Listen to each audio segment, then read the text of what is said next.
We have a scheduled interview with a candidate for superintendent, and that interview is scheduled for 8 o'clock, not very far away here. We apologize for the length of the executive session, but what we will do is do that interview on time. We'll get through as much of the regular session business as we can, and then adjourn that portion of the meeting to either later in the evening or to a later date. But we'll see how much of it we can get through. We have the approval of minutes for various sessions, May 9th, and May 16th, executive session, regular session, special meeting. Motion. Mr. Iavino makes the appropriate motion. Unless there are any changes, we need a second. Second. All in favor on the minutes? Aye. We will move forward with public comment. However, I would just caution those that would like to speak that we are short on time, and we would try to get as many speakers in as possible, but anyone who is here and would like to address the committee on any of tonight's topics could take the opportunity to do that. If you Good evening. I am Paula Terenzi, the owner of the James Complex in Malden Square. I think some of you have received a letter from me. I'm just hoping that it's something that can be discussed and that hopefully they will come to a reasonable solution for the rental at the high school. And I'm not sure how, this is my first time at a committee meeting, so I'm not sure how it goes from here, but hopefully I'll be able to hear something about that letter. Thank you. Thank you, Mr. Renzi. There really is no going back and forth in the kind of public comment portion, but we are putting it into the able hands of Mr. Iavino for the time being, so we're sure that you'll probably be hearing from him. Okay, thank you. Public comment is still open. Good evening. My name is Elaine Nordstrom, and I've worked in the public schools in Malden for 29 years. I'm currently the special education coach and the Wilson Reading Coordinator for the K-8 schools. Tonight I would like to take this opportunity to publicly encourage you to return to contract negotiations with the administrative assistants of the Malden Public Schools. It's so tempting for those of us who work in Malden to take their loyalty, their quiet competence, their broad knowledge base for granted. These are people on the other end of the phone. For many, they are the voice and the face of the Malden Public Schools. In the Special Needs Department, much of our funding is dependent upon the sophistication of their computer skills, their sharp attention to detail. Specifically, our special education funding is dependent on the counts of IEP students that are given to the state on certain occasions. Who tracks those counts and gets them out on time? The administrative assistants do. This is my book of data. I keep it on every class of special needs students in the Malden Public Schools. They help me help staff to make database decisions on curriculum needs for IEP students. Who maintains and organizes the files I get the information from?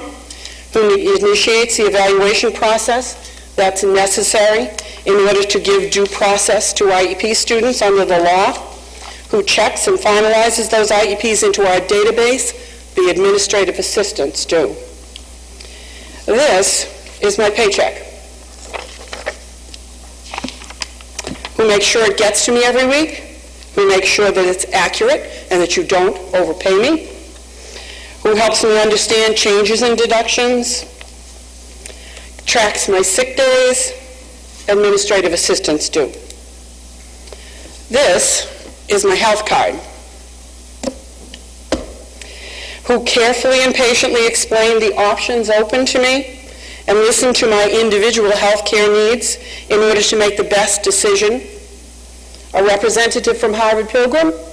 No, he handed me 2 books. An administrative assistant helped me make the decision. Ask a school administrator who their most important resource really is when they begin their career as a principal or a vice principal in a school. It was not necessarily the administrator who was assigned to them as a mentor, helpful as they may have been. The person who got them through their first day and facilitated all the other days was an administrative assistant. Input from administrative assistants is sought dozens of times a day just for historical information alone. Loyal, long-term employees are like walking encyclopedias. They get questions like, Maureen, what did they do last year for Memorial Day before I came? And Ellie, do you remember that case from 3 years ago where we were able to cost share with another district and save some money? They know the answers. They know the answers. They save us time. They save us money. The bottom line is this: administrative assistants and their families are no less dependent on their paychecks than any other employee of the city of Malden, and they deserve a respectful and speedy resolution of their contract issues. I encourage you to do so. Thank you very much. Thank you.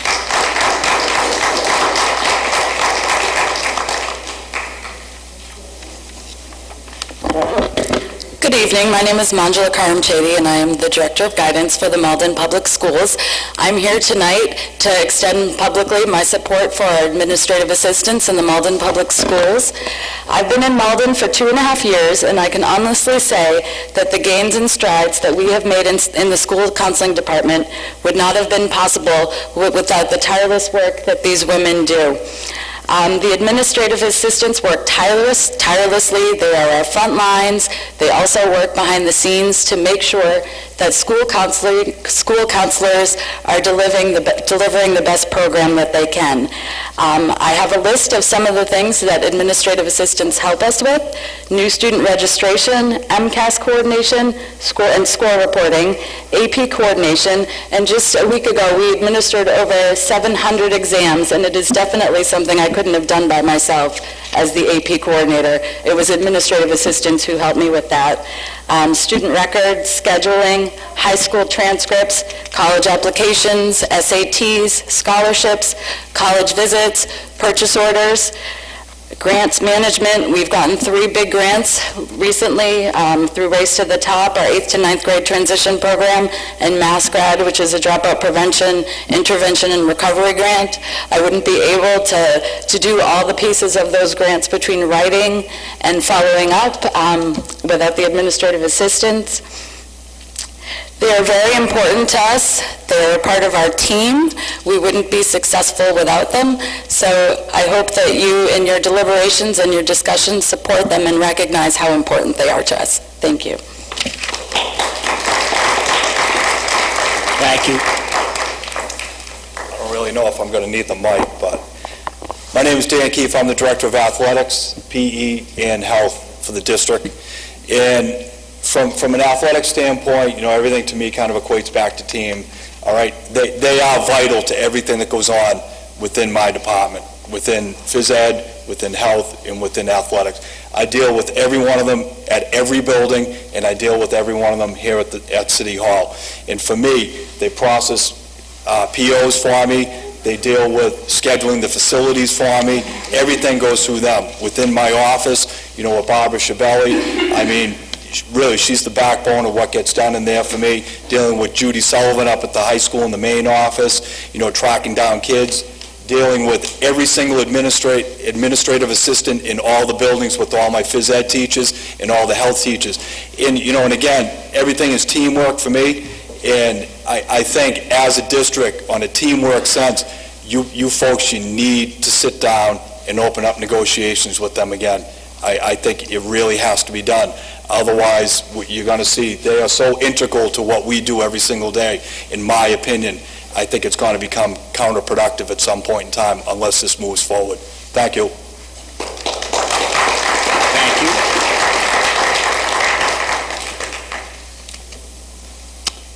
Public comment portion of the meeting is still open.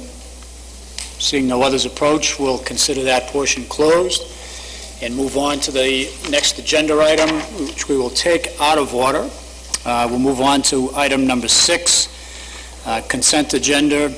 We had discussion and a vote in the executive session regarding a contract with the what is known as Unit A, also known as the Malden Education Association, and we need the appropriate motion in open session to ratify what has been done in executive session. Motion by Mr. Altrino, seconded by Mr. Iavino. And please call the roll on the adoption of the agreement with Unit A, as proposed. Mrs. Crowe? Yes. Mr. Duffy? Yes. Mr. Foil? Yes. Mr. Iavino? Yes. Mr. Altrino? Yes. Mr. Waldeck? Yes. Mr. Winslow? Yes. Mayor Howard? Yes.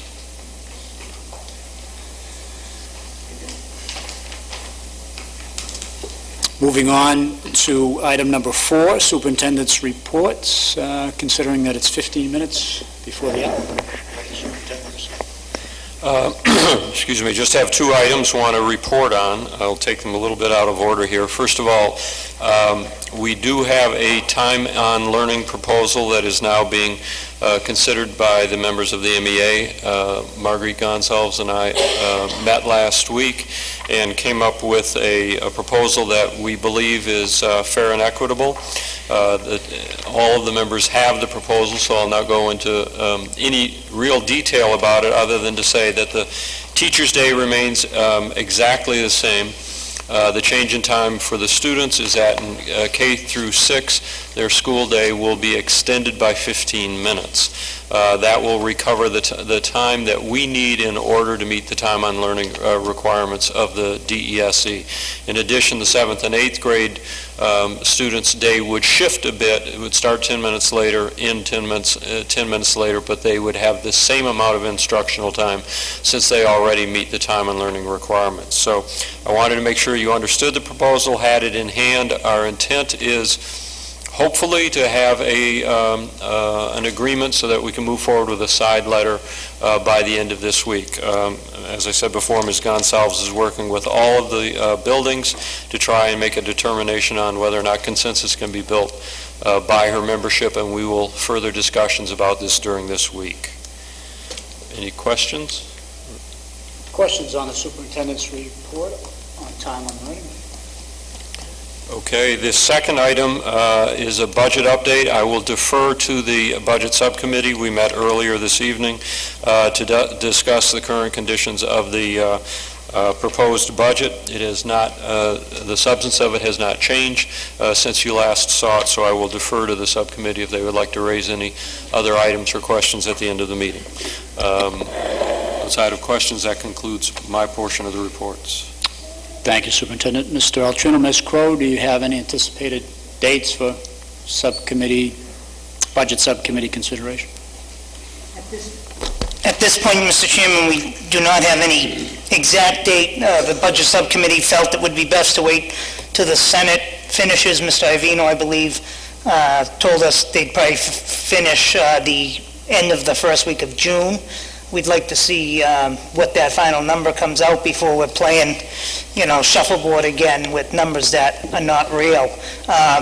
Ms. Oliver did have a pie chart. We're concentrating on finishing this year after utilities and special education tuitions and whatnot, but we are really asking for the transfer now of 490 or so thousand out of the 600 that the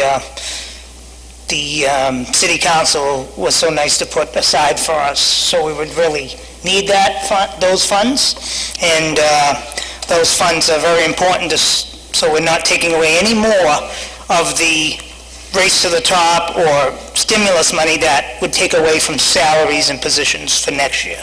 So I'd encourage the mayor's office to make a decision on that as soon as possible. Thank you. Thank you, Mr. Altrino. Any other questions or comments on the superintendent's update on budget status? Mr. Altrino's comments. Otherwise, we can move on. Any other superintendents? No, that's it. That concludes my report. No accomplishments? Those are reserved for the first meeting of the month. Okay. Under item number 5, deliberations, we have a brief period of time for any subcommittee updates. We just heard from Mr. Altrino regarding the status of budget preparations. Mr. Iavino. Thank you, Mr. Chairman. In response to the public comment from Paula Terenzi, I will be meeting with Mr. Brown hopefully tomorrow morning, certainly no later than tomorrow afternoon, and we'll be looking for an area that may be suitable pursuant to her concerns with regard to changing area for her upcoming performance. So as soon as I have that information, I will forward it to her. Thank you, Mr. Iavino. Others? Mr. Winslow. Yes, in your packet, there's a report from the Policy Subcommittee from May 16th, and we do have 2 action items out of that report. So I'll discuss those. These are basically related to the MASC policies. One draft policy they developed on animals and service animals in schools, and the other one is on a policy on charter school admissions. We reviewed both those policies, and the Policy Committee voted 3-0 to recommend that the full committee adopt those. So I ask that we take those up if people have any discussion. I believe those policies were a part of the packet of everybody probably a couple meetings ago. So if there's any discussions or questions, I'll... Questions of Mr. Winslow on the proposed policy adoption. Otherwise, we need an appropriate motion. So moved by Mr. Weldy, seconded by Mr. Altrino. All in favor? Aye. Anything else in there, Mr. Winslow, that we need to know about? We are just going to work further on a concussion policy and a cell phone policy. I do report that Dan Keefe has been working with Cambridge Health Alliance, and they do have a protocol that's been developed by Cambridge Health Alliance, which is very innovative. So I think we're going to just work on ensuring that our policy is asking that we update that protocol as things go on. But I think it's good that we have something. There are also some Department of Health regulations that are under consideration too that Dan is they're discussing with MIA and the state legislature, because there's a law that's backing those up. So there's going to be some developments in that, but we decided to hold off on developing a specific policy until we get more details of those things. And ultimately, the main way the schools will handle the concussions would be really through a medical protocol that's developed with the athletic director and the health team there. So, Thank you, Mr. Winslow. Ms. Crowe? Thank you, Mr. Chairman. The Safety Subcommittee had met last week with actually the police chief and the fire deputy chief, really to discuss some ways we can collaborate together. I know that they had met with the superintendent and the principals at the principals meetings. One of the topics of discussion was the playground, the play area at the Salem Wood School, and Deputy Chief Walsh is working with Steve Melanson from the Buildings Department to make sure that some of the unsafe places are taken away, and then putting a plan together so we can see about renovating that space as well as securing it from that area. So we have a few things that we'll be working on and be rolling out some of the plans in the coming months. So we're well on our way. Thank you very much. Thank you, Ms. Crowe.